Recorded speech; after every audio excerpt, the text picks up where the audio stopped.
اس سے پہلے کہ اس کی حالت کے متعلق بھائی کچھ پوچھتا، وہ لپک کر موٹر سائیکل پر بیٹھ گئی اور بھائی سے کہنے لگی جلدی چلو۔ راحیل نے فوراً ہی بائک آگے بڑھا دی۔ جمیلہ نے مڑ کر پیچھے دیکھا تو حیران رہ گئی۔ ساری گلی سنسان تھی۔ وہ برقع پوش عورت اب کہیں غائب ہو چکی تھی۔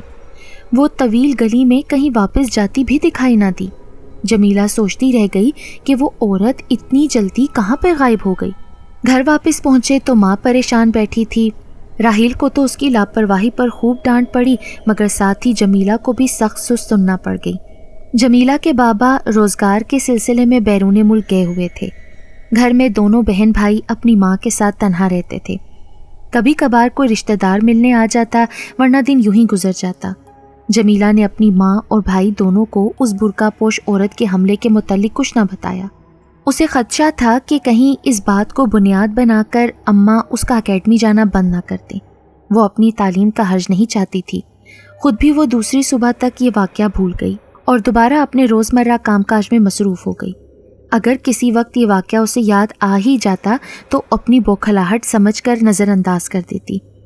کافی دن گزر گئے اور وہ اس بات کو پھر تقریباً بھول چکی تھی۔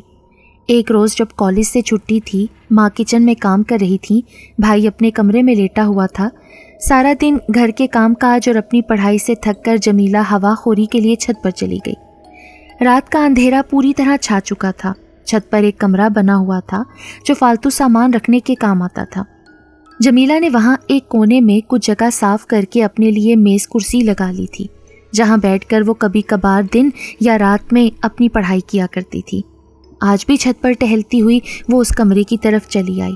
پتہ نہیں اس کی جی میں کیا سمایا کہ کمرے کا دروازہ کھول دیا اور اندر بلب جلا کر اپنی کرسی پر بیٹھ گئی اور آنکھیں موند کر سر کو کرسی کی پشت سے ٹکا دیا۔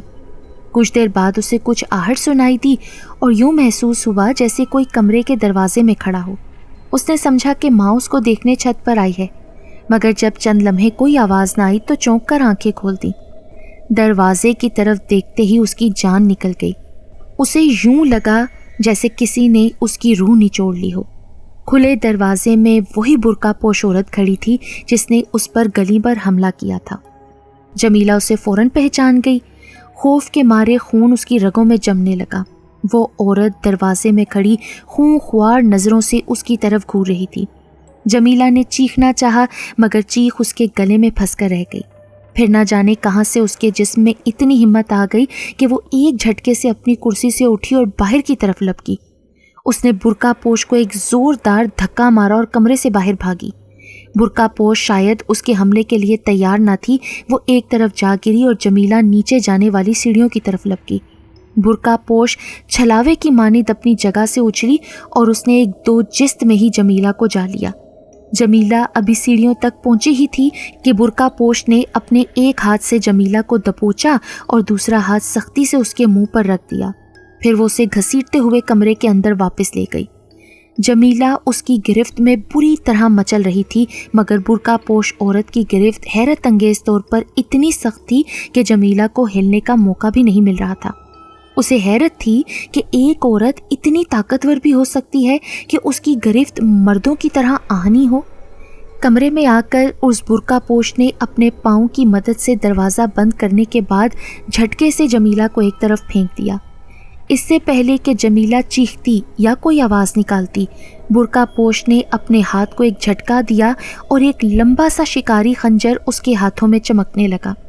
خنجر دیکھتے ہی جمیلہ کی روح فنا ہو گئی۔ برقع پوش آہستہ آہستہ اس کی طرف بڑھی۔ جمیلہ خوف کے مارے اپنے آپ میں سمٹتی جا رہی تھی۔ اس کی آنکھوں میں رحم کی درخواست تھی، مگر اس کے منہ سے آواز نہیں نکل رہی تھی۔ برقع پوش نے قریب آ کر ایک جھٹکے سے جمیلہ کے سر کو اوپر اٹھایا، اس کی گردن کو اپنے چوڑے ہاتھوں میں یوں دبوچا جیسے کوئی مرغی ہو، اس کے سر کو جھٹکا دیا اور اس کے لمبے ریشمی بالوں کو اپنی مٹھی میں لے لیا۔ جمیلہ کا سر پیچھے کو کھنچ گیا اور اس کے منہ سے ایک سسکاری نکل گئی۔ برقع پوش نے خنجر کا تیز پھل جمیلہ کی شیرک پر رکھ دیا۔ جمیلہ کی آنکھوں سے آنسو بہنے لگے۔ وہ بلک رہی تھی، اس کے سامنے ہاتھ جوڑ رہی تھی، مگر برقع پوش پر تو جیسے ایک جنون سوار تھا۔